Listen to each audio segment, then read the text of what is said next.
Hello, Ultimobushido here, and today I'm going to talk about the latest patch and update that's coming up soon. I think it's a statement that should be made and talked about. Um, but yeah, over the course of the game, you realize that the Raiders seem to be OP, but that's because nobody knew what they were doing. But of course, over 2 weeks, all the survivors know what they're doing, and the Raiders don't get enough rating time to compensate rating against high level people. And Dragon Ball Breakers on their Twitter account just literally just announced that shows a graph stating the facts that I was feeling whenever I'm playing Dragon Ball Breakers. So right during the launch, the orange means they defeated the raider. It's pretty given. It's almost like 12%, but like literally survivor's victory just by time machine alone is 18%. Most of my victories are mostly because of the time machine, and a little bit sometimes I'm get a victory by escaping, which is the white one. So orange is defeating, yellow is time machine, and then white is escape time machine. It has grown heavily on the survivor sides for winning. Like most, they are getting the time machine done a lot quicker, and they're getting most of the matches. The time machine is done, and that's how survivors wins. But I knew survivors were gonna maybe get a nerf, or maybe the uh, the Raiders are gonna get a buff, because clearly it shows the other way around that this game is survivor sided. But then again, that's how asymmetrical games are. One's gonna go overpower the other one, and then they have to do some balance issues. And here is the Raider at the beginning of launch. 64% of or 46% of them were winning their Raider matches just by reaching the time limit or killing them all. And then 18% of them were they won, but a few survivors escaped. And as a Raider player myself, whenever somebody escapes, I feel like you didn't kill them all. You let a few of them go. Oh no! But like as you can see, after 2 weeks, it dropped down at least 10%, and now it's 36% on winning by killing everybody, and 15%, while the survivors are increasing in chances of winning. I see that it's starting to balance itself, but the survivors have three different ways of winning, while only the raider has two.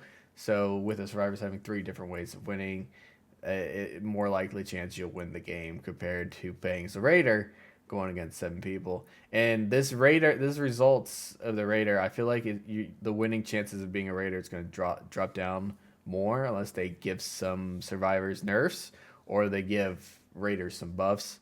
That's how I feel there, and that's what they did. They gave Cell a buff. They raised the evolution speed of the raider Cell.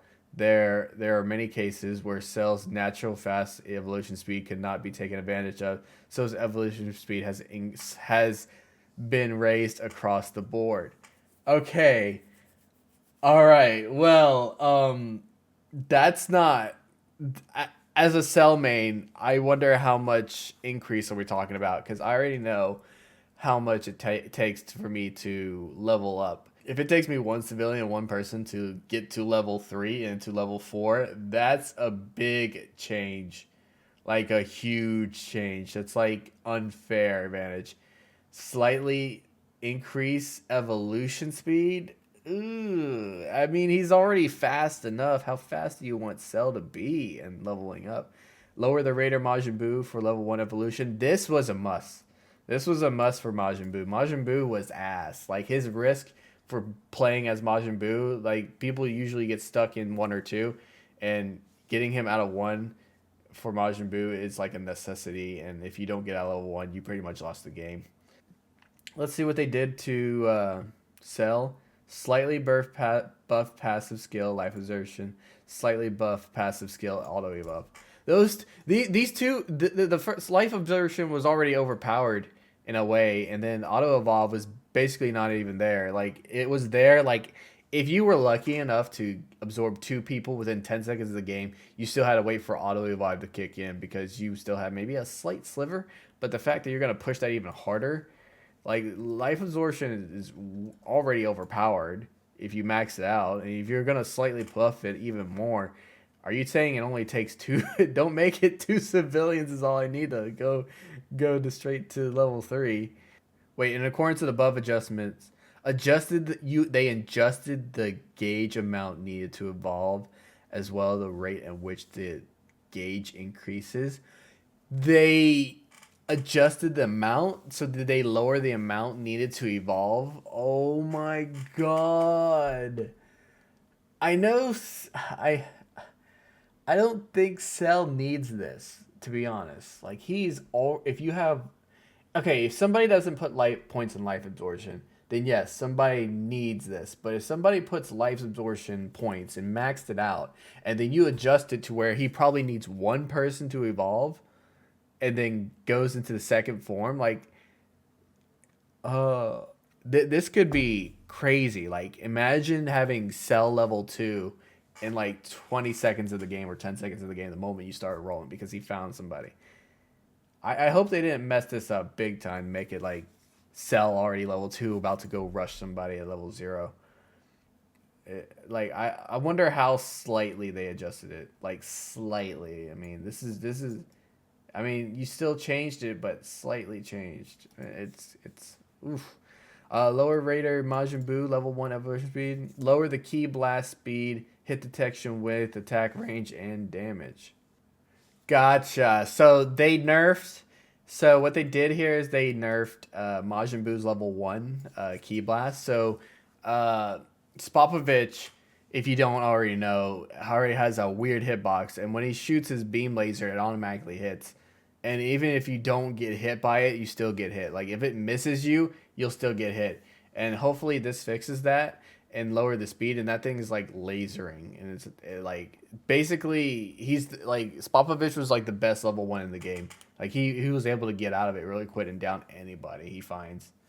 All right, let's see what else. Adjustments has reduced the chances of survivors team being defeated slightly early. Slightly reduced damage taken while in transformation 1 and 2. I mean, I guess it's okay.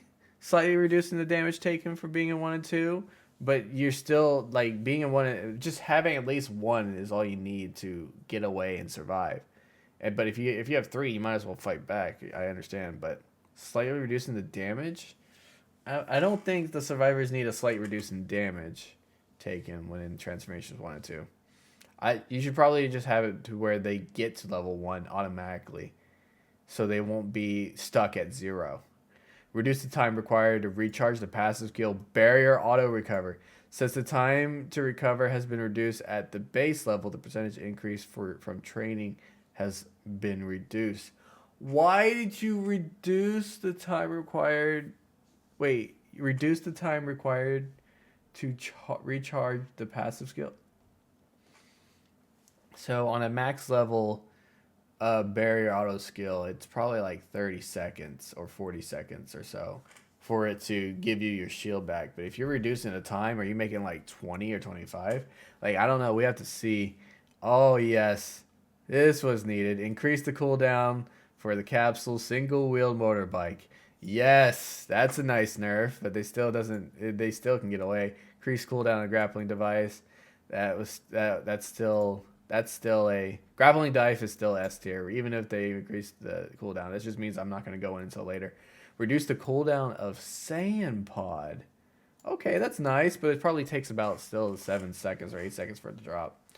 But yeah, all they did was buff Cell and nerfed Majin Buu, and I would say buff and nerf Survivor. They mostly targeted the capsule of the single motorbike and the grappling device. Sand Pod's not really used to get away much, but it's mostly used for objectively. But grappling device and single bike are my 2 favorite skills that I use to get away. Barrier auto recovery is nice that I don't have to wait that long for it to come back. But like reduced damage taken from 1 and 2, that I would say that's a buff. So the only nerf they got was increased capsule and grappling devices, but mostly it's majority of it's buffs on survivors. But yeah, as far as patches go, I I don't think Cell needed this crazy buff, but if you want to implement it in the game, so be it. I guess I'll do another speed run video of me getting to fucking Cell in like under 3 minutes because of this. Maybe if the slight buffs really do dramatically change it that much. But hey, let me know what you think in the comments section, and I will see you in the next video. Bye bye.